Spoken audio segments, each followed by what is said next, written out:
seemingly pro-Meghan Markle magazine, The Cut, declares that King Charles's reign of fussiness has begun. Now, if you think you've got a problem with this title, guys, it gets worse.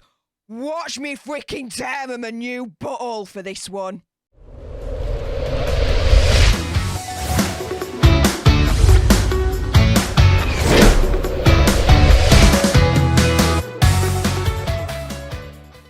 Hey up everyone, it's me, Stef, the Alt-Nerd, your nerdy alternative, and welcome to another dose of the Daily Nerd, where I break down the news and pop culture stories of the day that's pretty much caught my eye.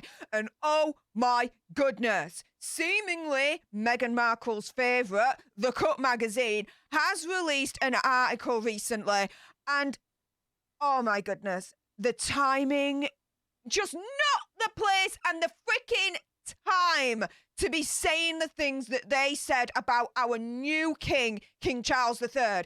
It has got me riled up. It's grinded my gears. And let me tell you something. The things that they said in this article, of course, not only is offensive to King Charles III and the royal family, but in my opinion, conspiracy theory or whatever, is completely offensive to the people of the UK and the rest of the Commonwealth.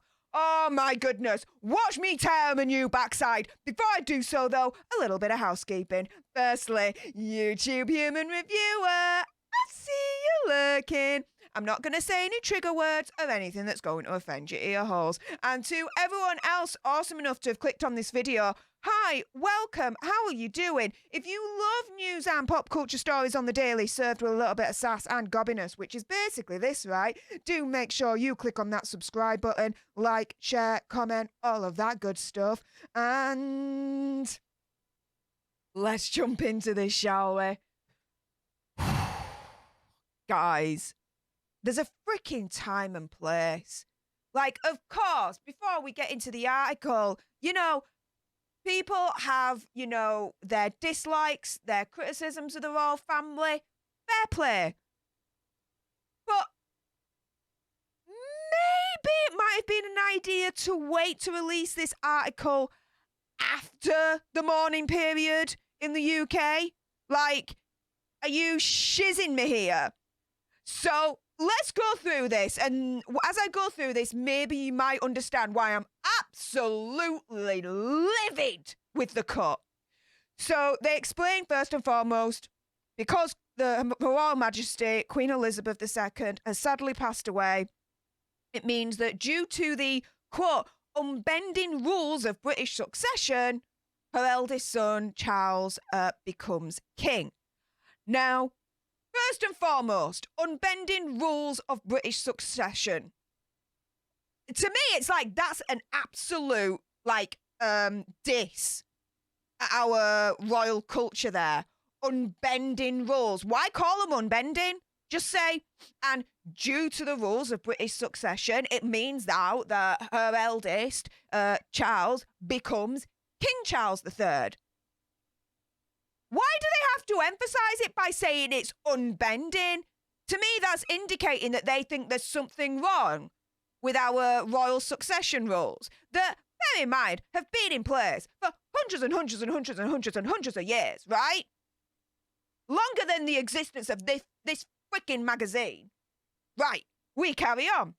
As the Kenyan news station NTV reported at the time, automatically becomes queen. But then they don't correct that by saying, well, hang on a minute, do you know what? Bear in mind, they misspoke, and the Kenyan news station said that King Charles automatically becomes queen. It's like they purposefully, my opinion, conspiracy theory, whatever, made sure that they put this in as like some kind of satirical joke dig against our new king.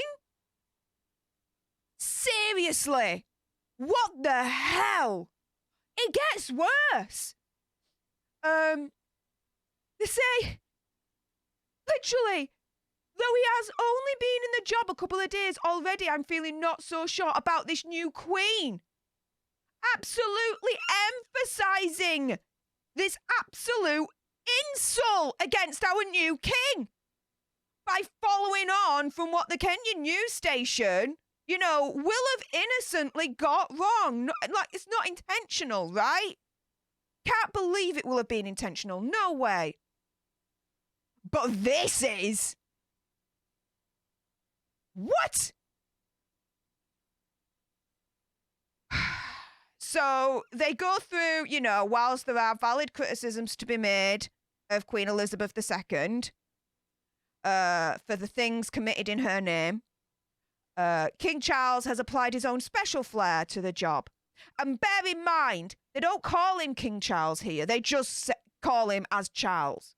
Again, a complete disrespect to our monarchy, because he is to be addressed as King Charles. Or, you really want to go for it, His Royal Highness, HRH King Charles III. Get it freaking right, the cut. It is a flair for being a big fussy baby and a jerk to his staff. Not very queenly material, if you ask me. I'm sorry.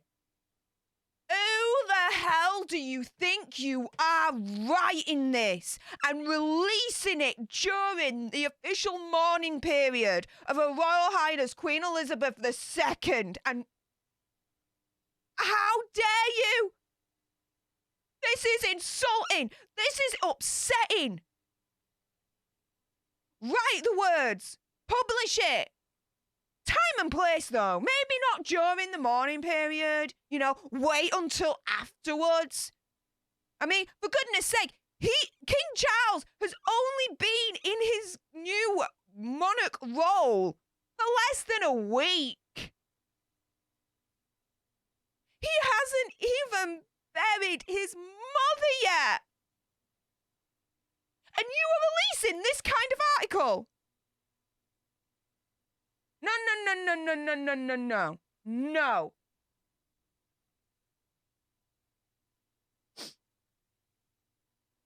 Initially, various outlets predicted that his reign might welcome shake-ups to the British monarchy. Because, you know, of his role in, you know, trying to combat climate change. He's very well known for that. But, you know, culling of the working royal herd. Yes, he's very much seems to be a proponent of, you know, reducing the royal family down in terms of how many royal family members actually get public funding and things like that, which I'm all for. A desire to execute protocol in a less expensive fashion, you know, making the royal family more economical. Again, good things, right? Oh, however, then there is his reputation as a persnickety snob with highly specific daily demands. And some things, like the fact that this monarch won't be paying inheritance tax on the enormous personal fortune he now receives from his mother, never change. Now, you have to understand, right? This is King Charles we're talking about here. You would expect, okay, that his sense of reality of how things need to be and what people need to do around him is going to be extremely different. Because, newsflash, he's born into a different world. Literally. Born to be the heir to the royal throne, and now he is sitting on it. Of course he is going to be acting differently to me, to you, to everyone else, and have different expectations. Because he's been brought up as such. To be the state head, the state ruler of our country and the Commonwealth. But no, context doesn't matter to the Cut magazine, it seems. No. All that matters is just flinging around words against him right now. Which, you know what? If it was any other time, fair enough, okay? Freedom of speech, freedom of the press, write what you want, okay. But not even a week since Queen Elizabeth II has passed away, Funeral hasn't even happened yet. We're in official state of mourning. And the Cut decides to release this article now. It's the timing. The timing that grinds my gears more.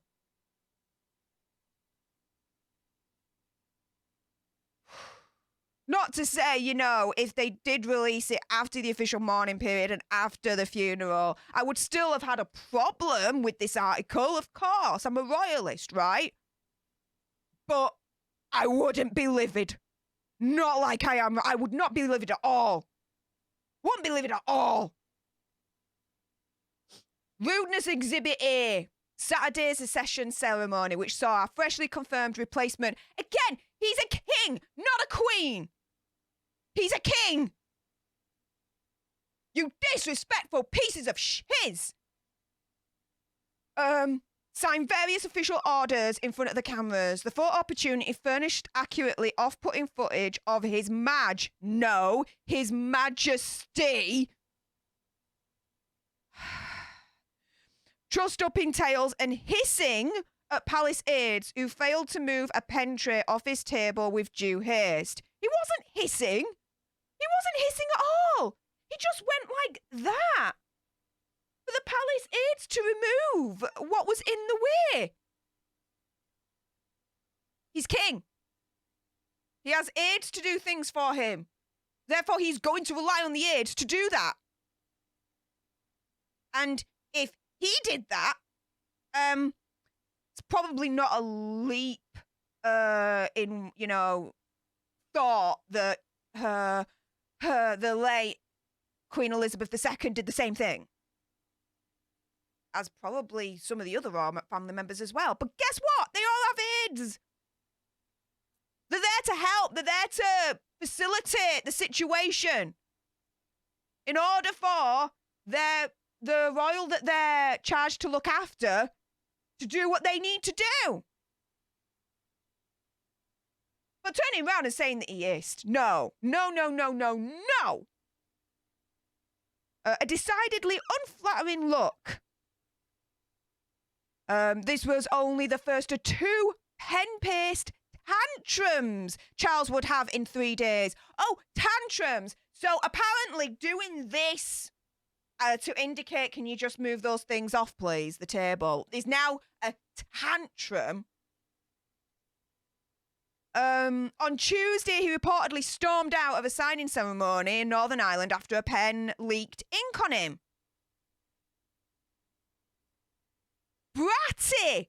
They're calling our new king bratty. But then there's rudeness in Exhibit B, the exhibit that really sealed the deal for me personally. Sir Clive Alderton notified as many as 100 of Charles's King Charles, Clarence House employees of impending layoffs during a memorial service for the Queen. Yeah, you've used Queen there correctly. Everybody is absolutely livid, including private secretaries and the senior team. All the staff have been working late every night since Thursday to be met with this. People were visibly shaken by it. Presumably, King Charles's staffing needs will change somewhat when he moves to Buckingham Palace. But many of his employees apparently thought they'd be going with him. But the thing is, what they don't seem to understand in this article is, guess what, right? He is now King Charles. It means that all the aides at Buckingham Palace that used to look after the late Queen Elizabeth II is now for King Charles III. He's basically got 2 sets of royal aid teams. He doesn't need 2 sets. He just needs the one. And in all honesty, right, do you not think that as a royal aide to the then Prince Charles, that they wouldn't have been warned that when the time comes and he accedes to the throne and becomes King Charles, that, yeah, you might be out of employment at that point? Like, they would have been warned, surely, right? It's not out of the realms of possibility that would have happened. But oh no, he's a big fussy baby, a jerk, and guess what? Evil employer as well, because he just gets rid of over 100 people like that. How heartless. Again, context for the cut. Don't matter, right? Don't matter at all. Oh, no, no, no, no, no.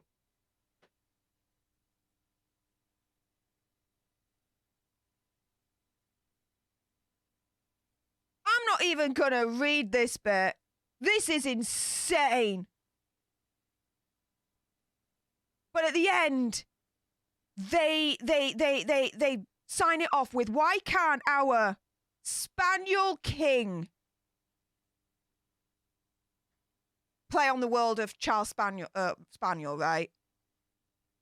So they've just called our new king, King Charles III, a dog. Yeah. Yeah. And you wonder why I'm freaking livid. Show the people who work for him the same courtesy he shows to plants at a minimum. Inquiring royal correspondents want to know.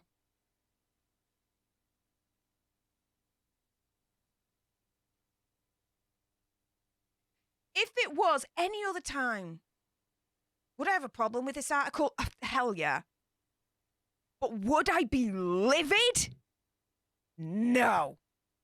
No. I'm livid because of the timing of this. It's not even a week since Her Royal Highness Queen Elizabeth II had passed away. The funeral hadn't even happened yet. We're in official mourning period in the UK. The cut, how dare you? You disrespectful. Not only to our new king, but you've also just disrespected, my opinion, conspiracy theory, whatever, the royal family, the UK, and the rest of the Commonwealth. Time and place, come on. Where is your journalistic freaking ethics and integrity? Because it's gone down the freaking toilet right now. Hang your heads in shame. In shame.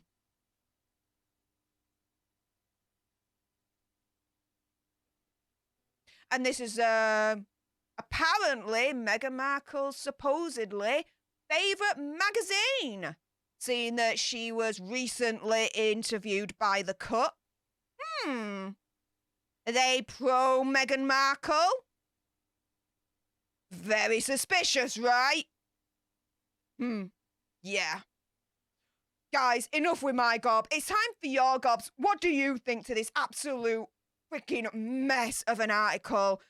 Any and all opinions, of course, are welcomed. Comment down below. And if you loved this video and rant and love news and pop culture stories on the daily, served with, in this respect, a lot of sass and cobbiness, make sure you click on that subscribe button, like, share, comment, all of that good stuff. And until the next time, you guys, laters.